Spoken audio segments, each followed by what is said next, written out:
You're listening to Pole Parlour, a fun, inspiring podcast for all those bewitched by pole dance. Each week, your Madam Crimson Minxxx has candid conversation with unique, engaging individuals from within and around the pole dance community.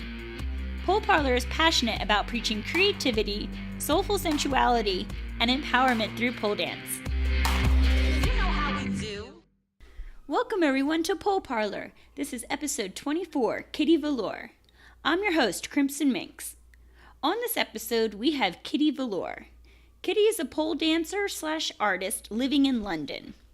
On this episode, we talk about how Kitty first discovered pole dance as a teenager living with her grandparents, her subsequent move to London, and her adventures pursuing pole dance as an artist and showgirl, the difference between strip clubs in the US versus England, and how she handles the realities of being an unapologetic, sexually confident woman on social media. And as always, don't forget to check out Kitty's post-podcast interview on the blog at poleparlour.com, where she shares her favorite photos, music, video, and more. I also want to thank everyone who has subscribed to, rated, and left reviews for the podcast. Y'all the shit. And if you haven't yet, I would be so grateful if you took the time to do so, because as trivial as it sounds, these things tremendously help with the success of the show. Now, enough of that. Let's bring on Kitty. Audio production. For me, boy, yeah. 17:30, I'm like, hey, what's up, hello, since you're pretty. Welcome, Kitty Velour, to the Pole Parlour podcast. How are you today? Hey, I'm really good, thank you. How are you? Doing fantastic. Cheerio to London from Los Angeles. So far away. Yeah, thanks for joining us from across the pond. You are our first British guest. We've had an Irish guest, we've had Australian, but never British. So Yay! British people. yay, represent. Representing. Yeah, awesome. So let's get started. How long have you been poling, and how did you first discover pole dance? So I've been poling for about 3.5 years, I think. And I first saw pole dance like on a YouTube video. Like I was really into like cabaret and burlesque and stuff, so I'd always watch like loads of videos on YouTube. And then I found this pole dancing video of Leanne Riley, and I was just like, whoa, hot damn, like I need to be able to do that. So yeah, and that's kind of what inspired me to like go and seek out classes. Nice. And so how would you describe your personal pole style? Like flexy, sassy, bootylicious. I'm all about the twerk. Yes, you are. Yeah, I love. That's cool. Yeah, because you seem like very open and confident in your style. Yeah, for sure. I think I can't help it. Like I've tried to like rein it in before. It just doesn't really go very well. So I'm always just really unapologetic about the way I dance and the way I perform. But yeah, I didn't know about twerking and things before pole. Oh, so that's something. Yeah, I taught myself mostly from videos or like in the strip club, like watching other girls and stuff. But yeah, I don't really have a proper dance background. Like when I started pole, I basically wanted to learn to dance, so I like took loads of other classes as well. I did like modern, jazz, ballet, contemporary. I did like everything, and I wasn't really very good at anything else apart from pole. So I just stuck to pole. I was like, oh, okay, I'm not that great at all the other styles, but yeah, it was cool. Like I'm glad I tried everything. Yeah, that's good. You want to be well-rounded, and it will, even if you're not good at it, you can apply it still to your pole style. Definitely, I learned from it. Yeah, and so you're a performer. Like, tell me what your life is, because I follow you online, as I'm sure a lot of people do, and I see, like, you do all types of performances, it seems, all over London. So what's your life like? What's your dance life like? Oh, it's pretty chaotic, to be honest. Like, I'm always doing kind of odd jobs all over. Is dance like what you do, or do you have like a corporate job? Yeah. Okay. At the moment, I I teach. I used to strip, but I'm not anymore. Basically, like in London, or in the UK, the strip scene is very different to the US and to Australia. How so? Because we don't have a tipping culture, so girls do not get paid to go dance on stage. So that's why they're not very good, because they don't really care. Like, they don't get paid for it. So It's just that's flat rate. You get like a salary to be a stripper. No, you don't get a salary. You pay to be there. You have to pay a house fee, and then normally the club will take commission on top of that. And I just think like the amount of bullshit that you have to go through, like, isn't really worth it for the money that you get. So that's just kind of why I'm like. How do you get paid if you're not tipped? So it's all private dances. It's all lap dance. Some clubs have like poles in the private room, so it's like table dancing. Okay. So that's how all of your own hustle. So you're not really a performer or a dancer. You're a hustler, because you have to like talk the talk and be really charming, and that's how you get your money. Gotcha. On a side note, do you listen to Lux ATL's podcast? Yes, I did. Yes. Yeah, I've been listening to that too. Actually, because she came over. She did. And yeah, we hung out for a bit. So it was really cool to like talk to her about both our stripping experiences, and like we've both been through like the same kind of like hardships and struggles, and it was really nice to like have someone that to relate to, but also compare the differences in culture. Yeah, I recommend anyone who's just interested in hearing more about it or learning more about it, check out Lux ATL's Stripcast. And she talks about like really the behind the scenes life as a stripper. And I think it's really interesting. And of course, because it's Lux, she's super entertaining at the same time. Yeah. Cool. Yeah, definitely. It was funny because she was saying like our private dances here are like £20, and she was saying hers were like $10, and I was like, what? That's so cheap. And also like stuff like when girls get naked on the stage, like they will still go on the pole or like kind of like be near to the pole, and she said that it's really taboo in America. Like if you're like starkers, you're not gonna touch the pole because you get like beat up or something, because it's just unhygienic or it's just seen as like nasty. So I was like, whoa, we don't have that here. No one really gives a shit. So I thought that was really funny. Yeah, interesting. So you did that in the past, but you're not doing that anymore. Oh, I kind of like dipped in and out like for a while. It's not like I won't ever do it again, but I just don't feel like it's really worth my time in this current industry. Yeah, do you feel like discovering pole, it kind of gave you a new path moving forward? Like, have you capitalized on that, doing the teaching and other things? Is that kind of a focus for you now? Yeah, definitely. I think I knew, like, because I started pole dancing when I was 16, like, in going to classes. So I was really young. Wait, can I ask how old you are now? I'm 20. Oh my gosh, I had no idea you were that young, because I was just doing the math and I'm thinking, what the hell? Okay. I know. Gotcha. I'm quite unusual in that I am quite young. Yes. Yeah, so I was still at school and I was doing my classes, my pole dancing classes.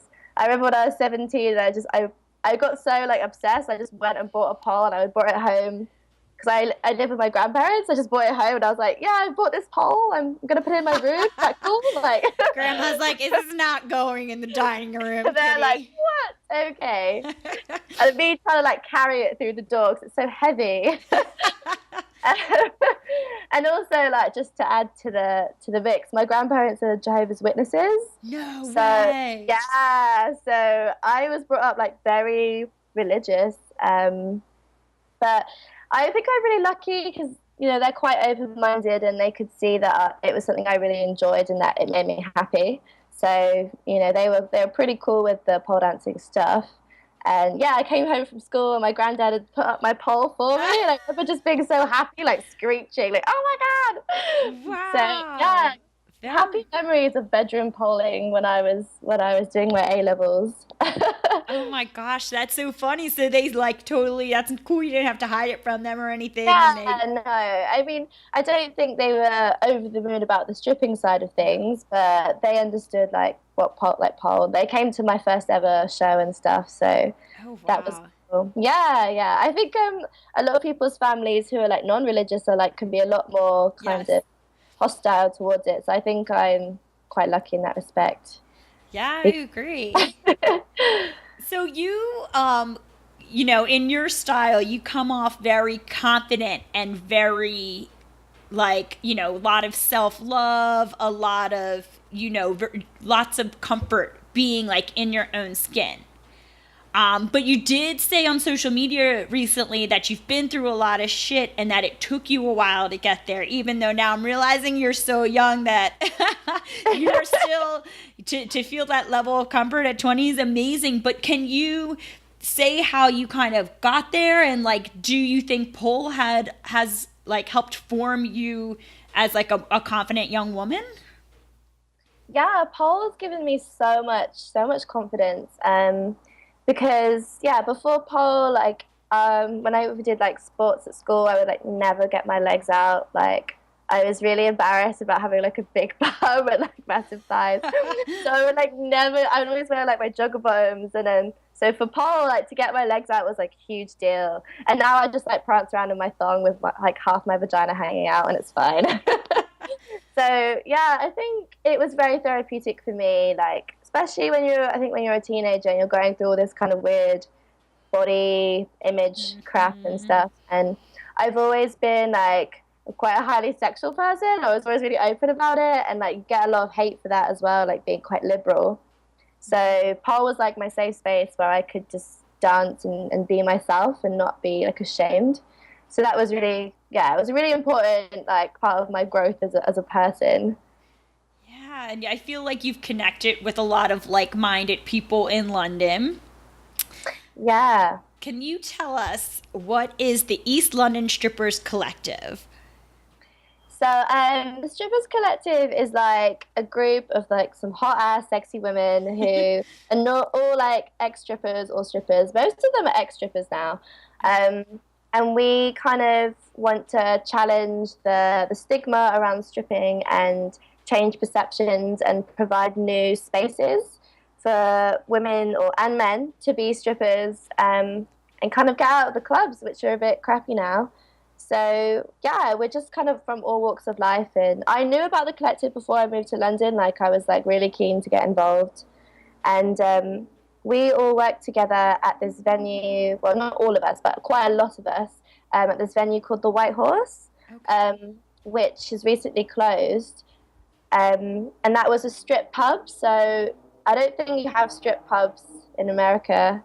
Like Lux, she's never seen one before, so I took her, and she was like, a strip pub?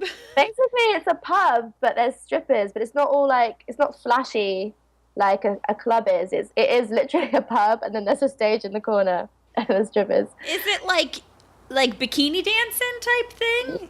It's fully nude, It's like fully on stage. nude. Okay. And it is one of the few places where girls still get paid to go on stage. So they will go around the room with a pint glass or a jug, and each customer has to put £1 in, like they have to, otherwise they get checked out. Oh, right.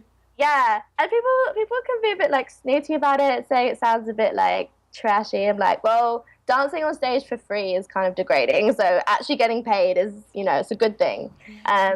So yeah, it's called a collection or a jug collection. And you do your collection, and then you go on stage, and you empty out all your pound coins into your purse, and change at the end. Yeah, and then it's just like normal. It just be on rotation, but there's no like tips. But that's how you get paid. And there's a lot more emphasis on stage show than in the clubs. So that's why we were quite fond of them as a collective, because we're all performers. We love to dance and do our thing on stage. So we all kind of were really fond of the pubs, but lots of them are closing down due to licensing issues in the area. So it was their White Horse closed on Saturday, and there's like a huge closing party, and it was pretty sad. But yeah, it wasn't perfect by any means. Like, you still had to pay to work, but it was best of a bad bunch, I would say. Gotcha. So you're trying to, like, with the collective, it seems, how many people are in this collective?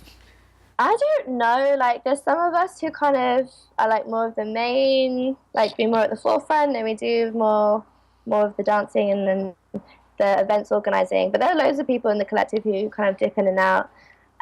So we basically put on events like parties, and we have a poll, and we all like do some stage performances, and we give the punters fake dollar bills, like pink ones that they change What are up. punters?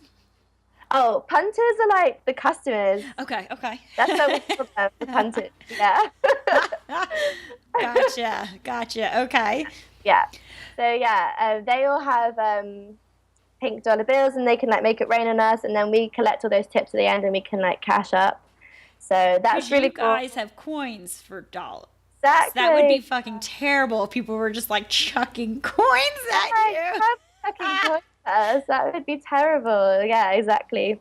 So that's why like we're really, I think we kind of like idolize this make it rain thing over here, because we're like, that's so cool. We don't have that. Not a thing. So we try and incorporate that into our performances. Yeah, and basically we just like talk about, sometimes we have talks, or there's been poetry before.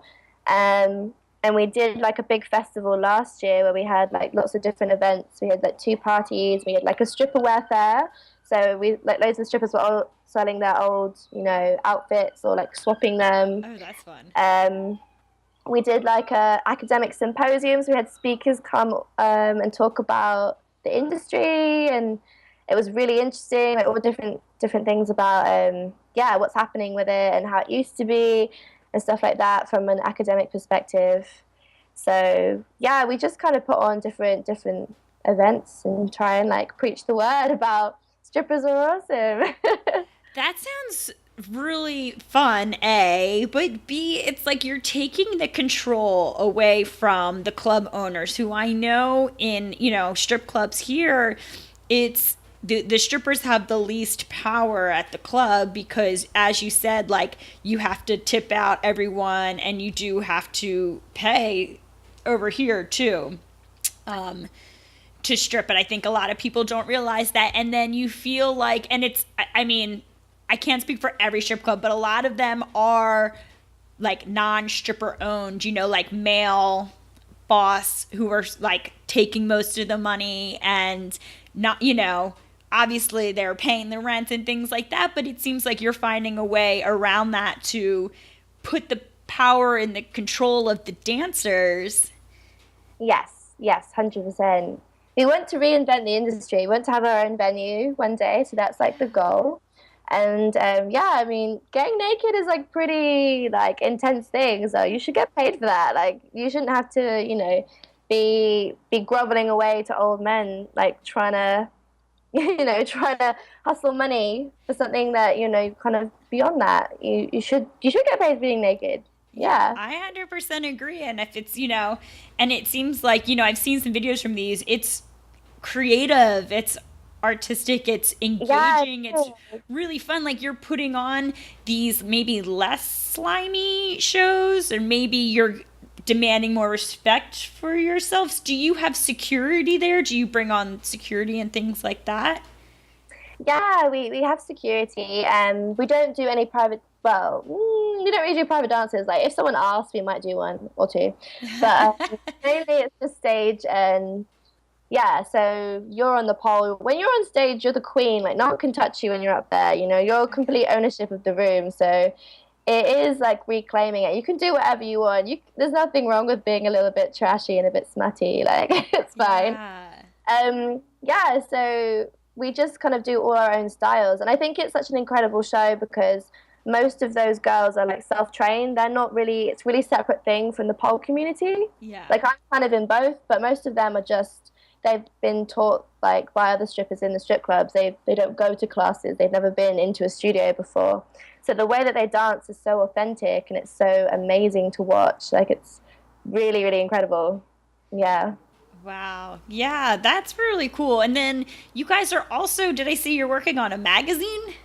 Yeah, so we're doing like a little fanzine called Stripperzine. So we're just going to talk about like have lots of different things in it, but a little bit about the history of pole dancing, which I did a piece on, and kind of interviews with people and like silly little comics, and just a whole bunch of like different things together. Lots of like some photography as well. I don't know if you do you know Millie Robson? I was just gonna ask. I thought she was involved, and she Yeah. is an amazing photographer. Yeah, So she's incredible. Yeah. So we were at her house in her studio, and we are doing the fanzine there, and so some of her photos will be in it as well. Yeah, and she was also at the White Horse as well. So it's kind of our uniting thing, and lots of us like kind of met there. Yeah, so we're just working on that. We're going to try and get it out before our next party, which is on the 14th of August. oh, Um, soon. yeah, quite soon. So we're doing like a funeral, like jazz march thing, as in like R.I.P. Shoreditch. So Shoreditch is like area of London where most of the strip pubs were, and it's becoming very gentrified, and lots of the family-run independent businesses are being shut down, and it's losing its creativity and its vibe. So we're doing a kind of like sort of like a protesty R.I.P. Shoreditch thing. Okay. Little And cheeky. yeah, we're gonna have like a coffin, and there's gonna be like a pole in there, some stripper shoes, and we're gonna walk it down Ah, down Rivington Street towards the venue called Red Gallery, where we're gonna have our show. So it's gonna be like all dead rock stars themed night. oh my, Sadly, I won't be there because I'm teaching workshops up north, but oh it my should be God. epic, and everyone should come. That sounds so freaking fun. I love it. Like you're like reclaiming stripping as like a art form, you know? It seems like taking I said it before, but I feel like you're bringing the power back into you having the creative eye and you being able to execute and having control over everything. Yeah, and that's how it should be, to be honest.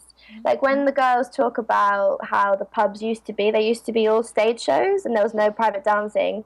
And they were saying how the girls were a lot more sassy with the customers, and they didn't really give a fuck because they didn't have to like, suck up to them to get dances. Like they didn't have to do that in those days. So it was just all stage, and their stage performances were a lot more like, grand and elaborate because that's what they were getting paid for. So I'm sad that I wasn't around in that era. I would have loved to have seen it, but hopefully we'll bring it back and we'll have a new generation.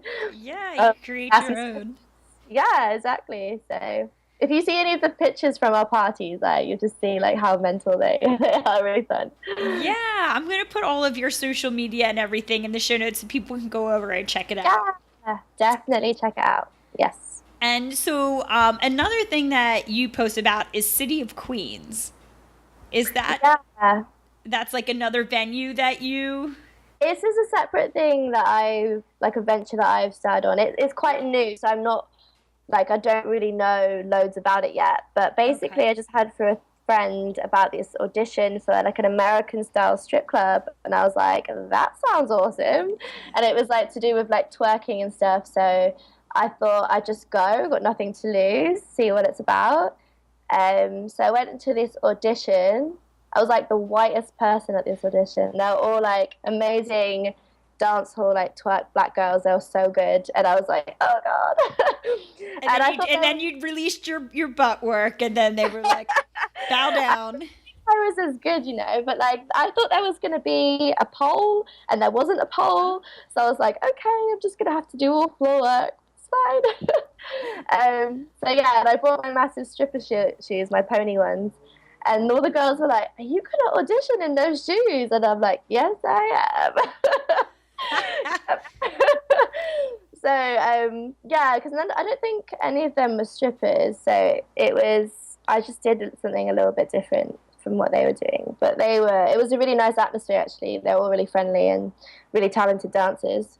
So it was just at Pineapple Studios. And we all auditioned in front of each other, and then they were gonna like announce it on Instagram who got through, and I was like the first dancer to get through, so that was cool. Yeah, so they've only picked 5, and there's an audition soon that they're going to pick like the next, hopefully 10. They want to have 15 dancers, and yeah, they're just opening this different style of strip club. But I don't know what it's going to be like. Yeah, I don't know. I know that they have more of an emphasis on good dancers. So if they're looking at that, then that's positive. And our launch night is on the 10th of September at Spearmint Rhino. And I don't know if you follow like So Spider on Instagram. She's a like American stripper, and she's like insane. And they call her Spider because she does like this twerking thing on the ceiling. Oh, yes, I know who she is, and yes, I do follow her. She's coming all the way from the US to like host at our launch night, so that's going to be incredible. Yeah, there should be like lots of celebrities there and stuff, so we're all going to perform, and I'm like head choreographer, so I've got to organize all the girls to, like routines and teach them pole and stuff, but so it should be really good. Yeah, they're going to do the thing like the cashing in for the dollar bills. When you say American Style Strip Club, they're going to be able to throw like make it rain. Okay. Yeah, like make it rain, so that's happening. Oh wow, I feel like you're like the total punk rock over there, starting like a whole new scene. You weren't around in the late 70s, early 80s to see the emergence of punk rock in the London scene there. So you're doing like your 2016 stripper punk rock. Bringing it back, yes. Good for you. Yeah, so there's lots of things that happened this year, so it's quite insane. Yeah, and you just did is it called Dance Filthy? Yes. Okay. Yeah. I know those are all over. Can you explain for those of us who don't know what those are? So Dance Filthy was created by Maddie and Shimmy in Australia. So we basically brought it to the UK, and I think the first one was last year, so it's been a year now, and it's just all like stripper style, sexy, competitors. Pole, but definitely on poles. Definitely on pole, but you know what? There's not as much pole. Like you can do like 2 tricks, and most of it can be floor work. Oh, so cool. it's a lot more authentic and sexy, and there's more floor fuckery going on. So that's what it is. It's really fun though. It doesn't feel like a competition. It's just like a big show. It's amazing. Yeah. So like the sexy style pole dancers come out, and it's like ratchet. Like the photos look amazing. And I know, it's in Australia and so in London. I don't know where else they have them. I don't know if they have them in any I'm going to research. I'll put it in the show notes. Yeah, because obviously pole theatre has like taken off, and that's all over the world now. So hopefully Dance Filthy will spread too, because I think it's really great. So normally we have like an amateur category and a professional category, and then we have like the elite crew who are basically just put on a show. They're not competing, and that's how it's kind of divided. And there's normally lots of glitter. I brought my dollar bills for my show. Good for you. So yeah, it's really, really crazy. It's really fun. That's cool, because there's a lot of people who maybe like fantasize about performing in that kind of environment, but wouldn't have like the balls or the maybe even career options to do something like you do. So where it's like out in the public as a performer. So it's nice for within the pole community, which is like a more safe environment, to be able to enter into a contest like that isn't judged based on maybe like high pole champion standards, but instead just like for fun.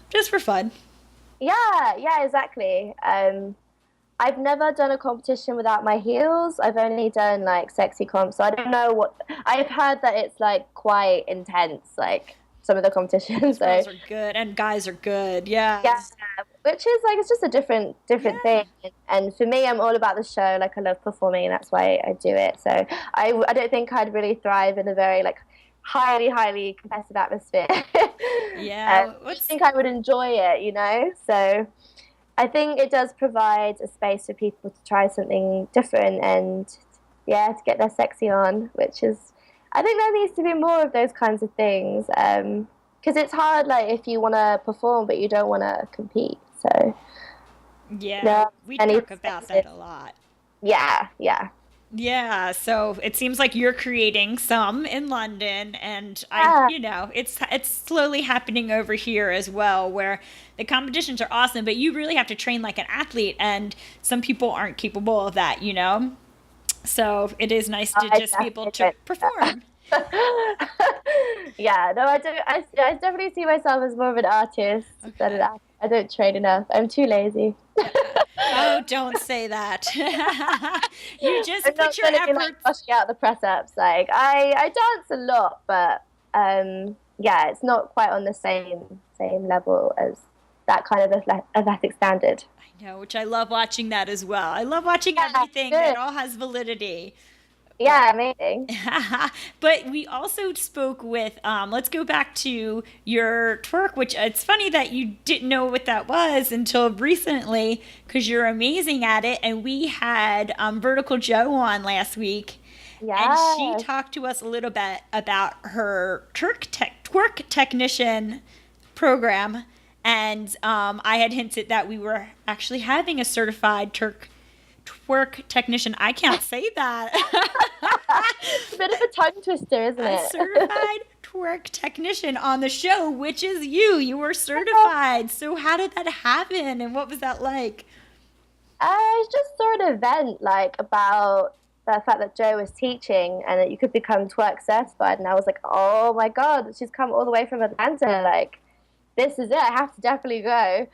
So yeah, and then I just signed up, and because I know some twerk already, and I was like intrigued to see like how much we would learn. We learned loads. Like, there is so much twerk I do not know.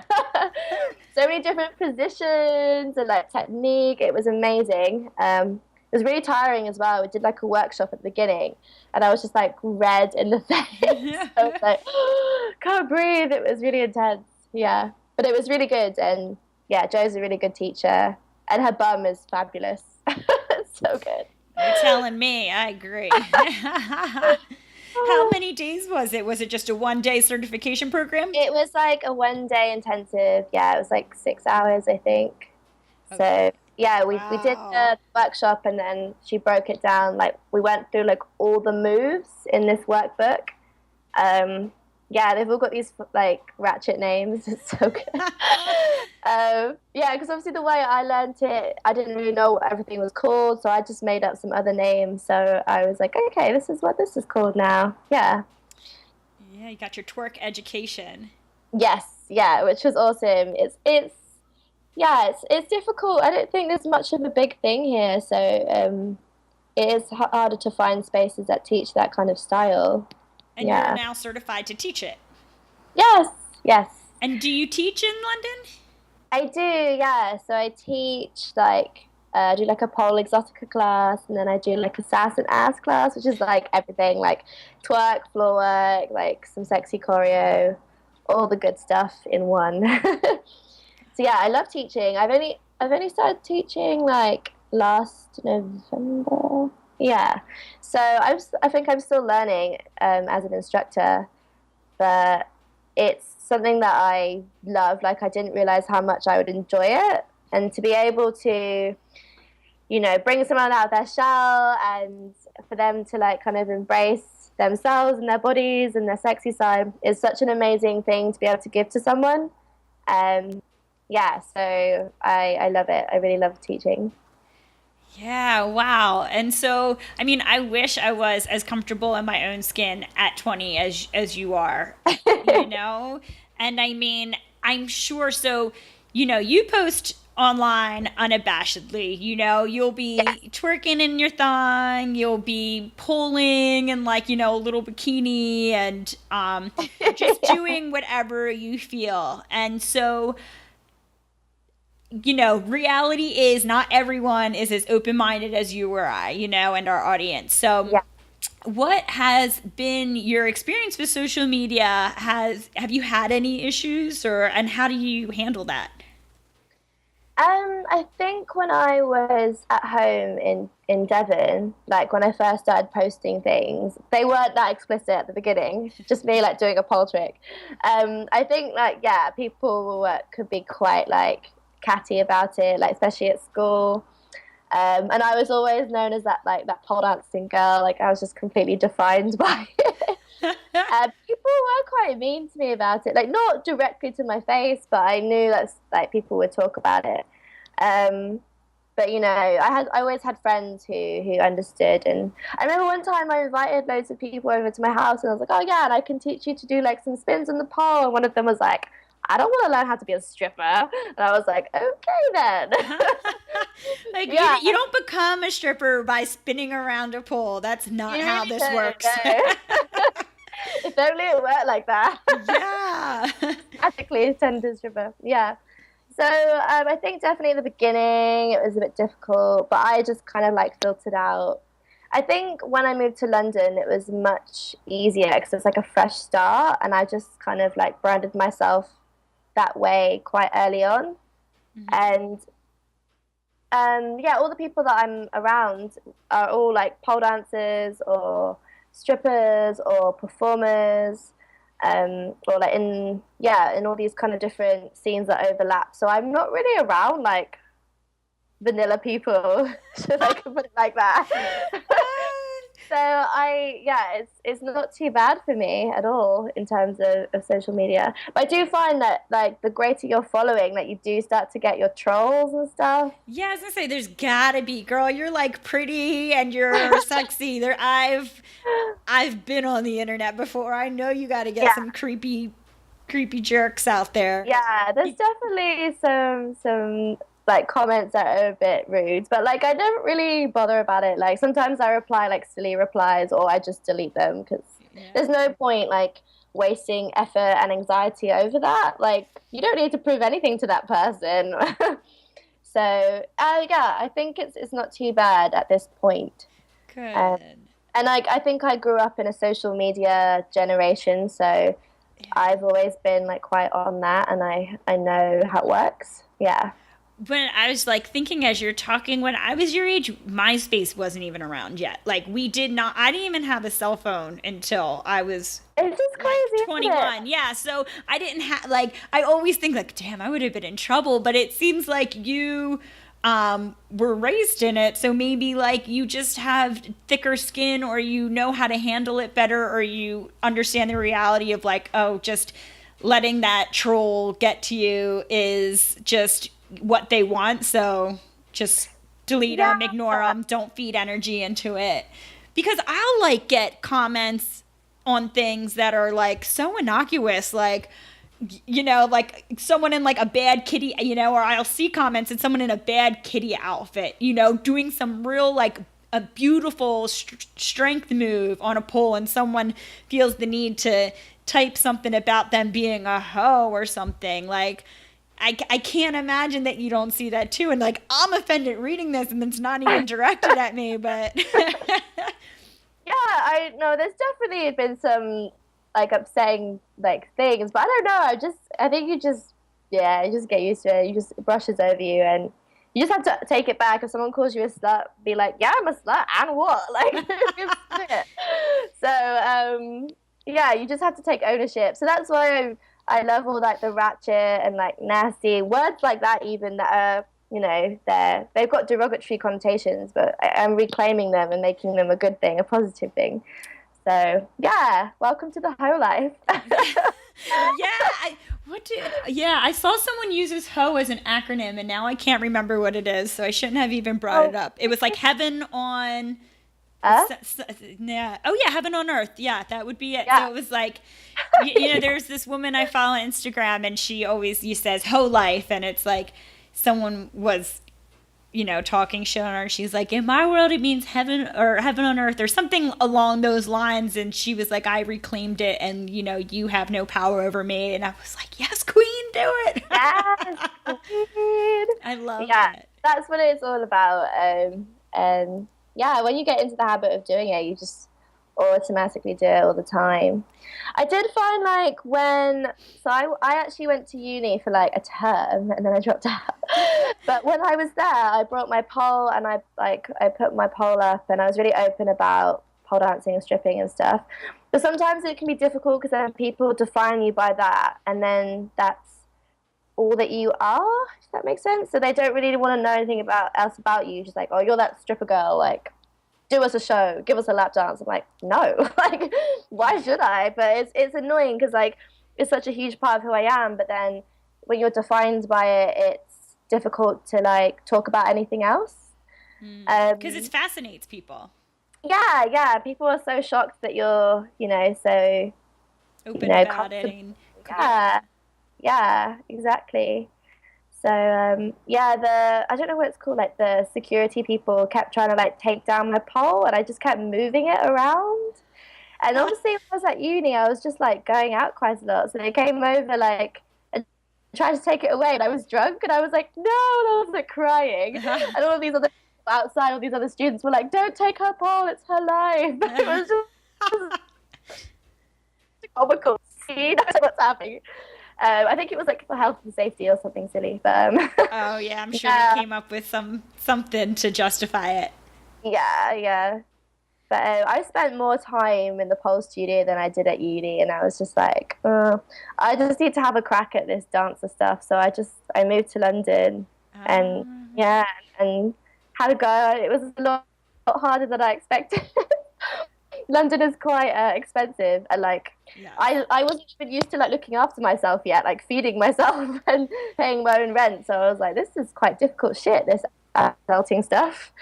So it was a long process. The first year was a bit of a trial and error, shall we say. But it sounds like it forced you to hustle, though. Yeah, it did, and I met some amazing people that I would never have met if I'd stayed at home, and opportunities I had here that I would never have had if I was living, in Devon. So I'm really grateful that I did just like pluck up the courage to do it. But it's hard because when you want to be a pole dancer full time, like how do you do that? Like there's no like course, there's no like work manual.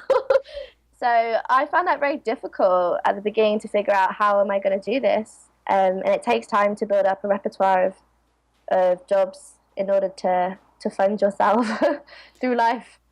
Yeah, I mean, it's not like, well, you start in, at an internship and then you go up to a junior position and then you work your way up to middle management. There's not like a set course. And so you have to be creative and you have to be hungry.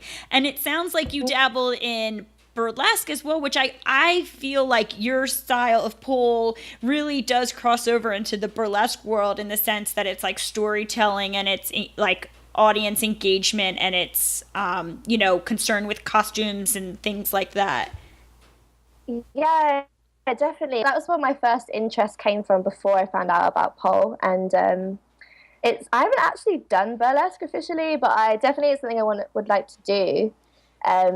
And yeah, like I applied the second year round. I applied for like theatre and dance courses, but then I went to all these open days and I was like, I don't want to be an actress. Like this style of dance is like, I could probably do it, but I would be a bit rubbish and I probably wouldn't be very happy. Like I would just be like just about keeping up and I wouldn't be able to do all the sexy stuff that I want to do. So it just didn't make sense to me. It was difficult. I even thought about doing like circus school, but again, I'm not that level of acrobatic.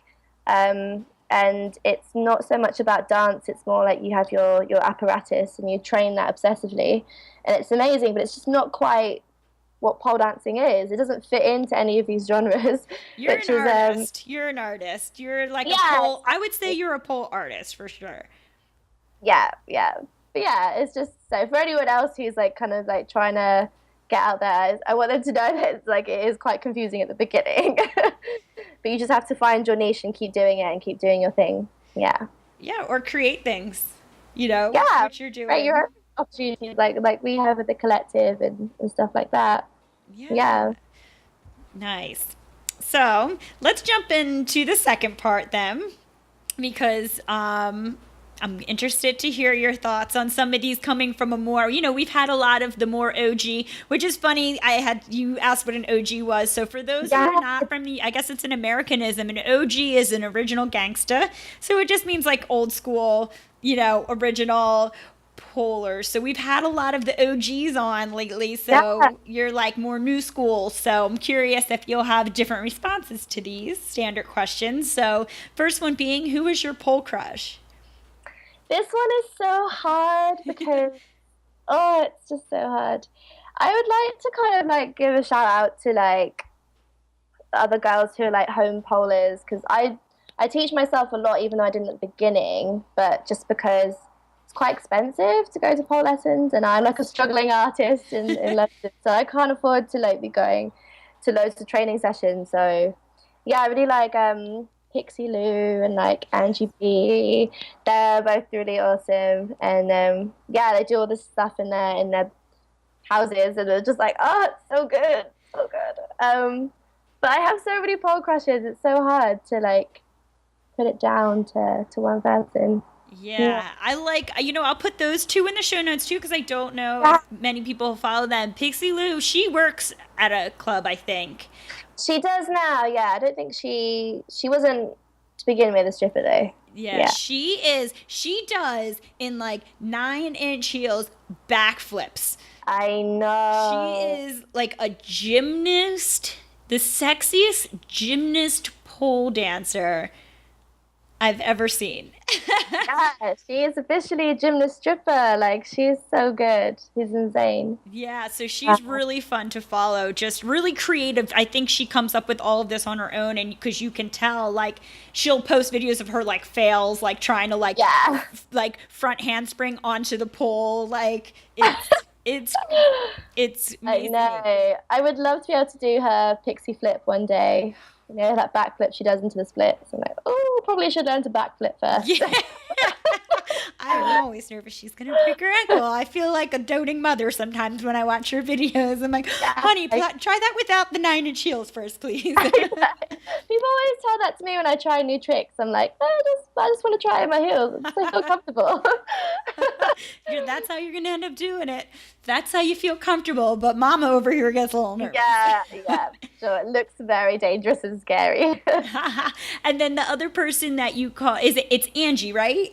Yeah, so I'm not sure where she lives, but she does just like really slinky, like sexy floor work stuff, and she's just so like effortlessly like salacious. It's just so good. Like, yeah, you should definitely check her out. Yeah. She has her videos. She has like a neon heart on the wall behind her, right? It. She's like another. I follow both of those like home pullers. So those are good shout outs to the girls who are like making it work on their own and like getting a following on their own. That's hard, you have to be so disciplined in a different way when you're on your own and you don't have the energy of other people in the studio. You're in your bedroom, like your bed's right there. Like, just go lie down. But yeah, so if you're in your own home, it's different for sure. Okay, yeah, so she's iHeartPole on Instagram if anyone's interested in learning some new dancers if you don't know her already. And the other one is Pixie Lou Bell? Yeah, I think so. Yeah. Okay, so. And I should shout out some UK polers, like my fellow Dance Filthy competitors, or like, we're like kind of like, we all see each other at the same event. Mm-hmm. So like Rhiannon White is like a redheaded Marilyn Monroe, and she's like been like slaying it this year. Oh my gosh, yes, I've been talking to her because she just got a Pole Parlour shirt. Shameless plug. I sell shirts on the website on the shop and other novelty stuff. So I've been talking to her on that, and she's hot, and she just did Dance Filthy, and she did like a chair dance, and yeah, she's super hot. Like really, like she's like so tall, so her legs are like so long, and she's just really, really sexy. Yeah, and then like Anna Frost has got the most bendiest back I've ever seen. I don't know if I know her. Yeah, you should check her out too. We did this funny like bend off thing. So like she posted this picture where she like couldn't touch her toes even though her head can touch her bum. And so I posted a picture of me in like 8-inch heels like touching my toes. I was like, Anna, as a joke. See, flexibility is deceiving sometimes. Yeah, so we posted like bend off pictures where we were doing different poses, and like I'm 100% a front bender. My back is okay, but it's not like at that level that I'm super contortion bendy. Yeah, so she's really cool as well. Oh, well, yeah, thank you for calling out some of, the newer polars, because I love discovering new polars and I love supporting, people who are doing things a bit independently. So, can't wait to put those in the show notes and for everyone to be able to check them out. Yes. And so, next is, how would you like to see the pole community evolve over the next 5 years? I think my response is going to be quite similar to some of the others on the podcast. Like, I do think there should be more shows, and there should be maybe more like amateur shows for people who are just starting out and they just want somewhere to like try and perform, and it's not like super pressurized. Because I teach for a studio called Spun, which is owned by Rose. She's called Tequila Rose on Facebook.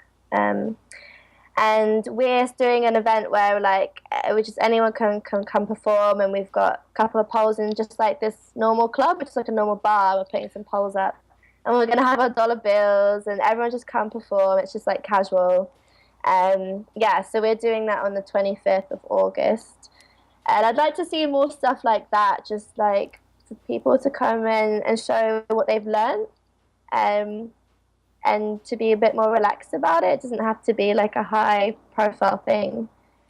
And I think maybe even within sexy pole or stripper style, there is a lot of different styles. And I think eventually they will like splinter off. They'll be like, I don't know if they'll have names, but like some people, I call it like competition sexy. So like it's very like on point, it's really slinky, but it's also very choreographed. And clean, like quite clean. And I'm like photo ups and like, oh, I just fell out of that. Just heel bang. It's sexy, but it's not nasty.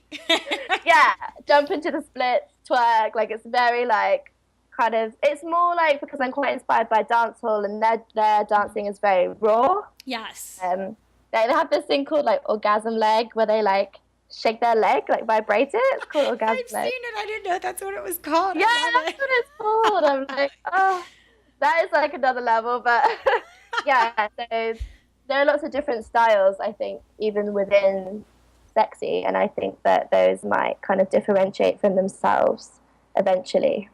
Yeah. Yeah, just more exploration. Yeah, definitely. Cool. So you shared a bunch of things you have coming up. You have on the 14th is your next show with the East London Strippers Collective. And then the 24th of August is the show at Spun. 25th, excuse me, is the show at Spun Studio in London. Am I getting this right? Okay. Yeah, it's actually going to be in Croydon, which is, in London. But it's going to be at this bar called Alchemy. So Alchemy, Croydon is where it's going to be at. And you said you were about to do like a workshop tour or something, so tell that real quick. I'm teaching workshops like all over the UK. I'm still booking some now, so I started in June. I'm just going all over really, like Wales, Scotland, up north, south, all over. So I most of the dates I think are on my Facebook page. There probably will be more. That's really fun and exciting for me to like go and meet different people all over the country. So that's cool. And you're going to pole studios and just doing. Yeah. So it's like my trap queen workshop. Yeah, the whole trap queen thing comes from like one of my pole friends started calling me trap queen because I would dance to that song like obsessively. So I like that song. I really like that song. So I feel like when I had that song, I kind of found my style as well. I don't know. So I think it has magical properties for me. Oh yeah, music is so important in dance, in all types of dance. You know, it is integral, yeah. Yeah. So are you booking like all of your, I'm just curious, you know, as this punk rocker pole dancer, are you booking all of your own workshops or? So it started off like studios started approaching me, and then I thought over the summer I'll try and do as many as I can because I'm actually going to university in September. Oh, nice. So yeah, so I just now I'm just doing whoever books me because I'm booked up till like the end of September, and I don't want to go too crazy when I'm studying. So if you're investing in university, you should be present. Yeah, exactly. I probably should study a little bit. But I will still be doing all of my dance stuff, but it will just be like I have to prioritize a little bit. What are you going to school for? I'm doing journalism and publishing. So cool. I used to be super into my writing and my literature, so I'm hoping that will brush up my skills a little bit, and it'll just be like another string to my bow, I think. So I'm excited. There you go, and we'll be able to catch a little bit of it in the zine that you have coming out soon. Exactly. So you can get a little taste of your journalistic talents. Maybe I'll bring it online and start blogging and things as well. That would be quite cool. So. I would love that, because you don't have like a website or anything right now, right? No, I really should make one of this, should I? Yeah, that's definitely on my to-do list of things to do. But things have just blown up very quickly for me, like in a short space of time. So it's just like, oh, what's happening? So that's definitely up there on my agenda. Or maybe you could like integrate it into a school project of sort, if they like necessitate something like that. That could be like... Exactly. Like I always used to do like my literature essays on sex. I just did what I was interested in. When you were like 16, 17? That's amazing. Yeah. They probably thought I was crazy. I did the sexual like connotations of Frankenstein. Yeah, I got an A, so it was fine. Wow. Yeah. Open-minded teachers there. I like it. Very cool. You're so interesting. So, can you, before we sign off, leave us with some type of empowering message or quote or anything just to sign off? Yeah, I wanted to like quote a little bit of poetry from my literature roots. So yeah, it was really important to me because it was like someone wrote it, like it wasn't written by them, but it's by Lord Byron. It's called She Walks in Beauty. And they wrote it out for me, and it was kind of like talking about your inner beauty. And I think that's really important with pole, like finding your self-empowerment. So I'll just read like the first 4 lines because I think that's like the most important bit. Sure. So it goes, she walks in beauty like the night of cloudless climes and starry skies, and all that's best of dark and bright meet in her aspect and in her eyes.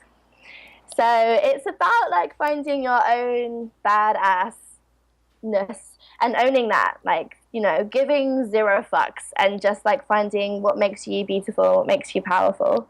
And to me, that's what that kind of poetry means. You know, even if it is in a place that's unusual, which I feel like a lot of us in the pole community feel like that we are the odd ones out. And that's why like the unicorn is such like a huge symbol for pole dancers, because it's about being different but also being really cool and awesome and sparkly and fantastic. So that would be my empowering message to everyone. Yeah. That's fantastic. Yeah, and you embody it. So we appreciate you putting yourself out there and for, you know, serving as inspiration for the rest of us. And no worries. I hope it helps, you know, someone out there, because I know what it's like. It's a hard struggle. Indeed. Well, Kitty Velour, thank you so much for being on the podcast. It's been quite a pleasure speaking with you today. Thank you for having me. It was amazing. Bye. Bye. Thank you for listening to the Pole Parlour podcast. Want more? Visit poleparlour.com for show notes and to link to the Facebook group where you can connect with other poloholics and continue the conversation. Listen to past episodes and subscribe to new episodes on the website, YouTube, iTunes, Stitcher, or SoundCloud. Lots of love, babes. Thanks for listening.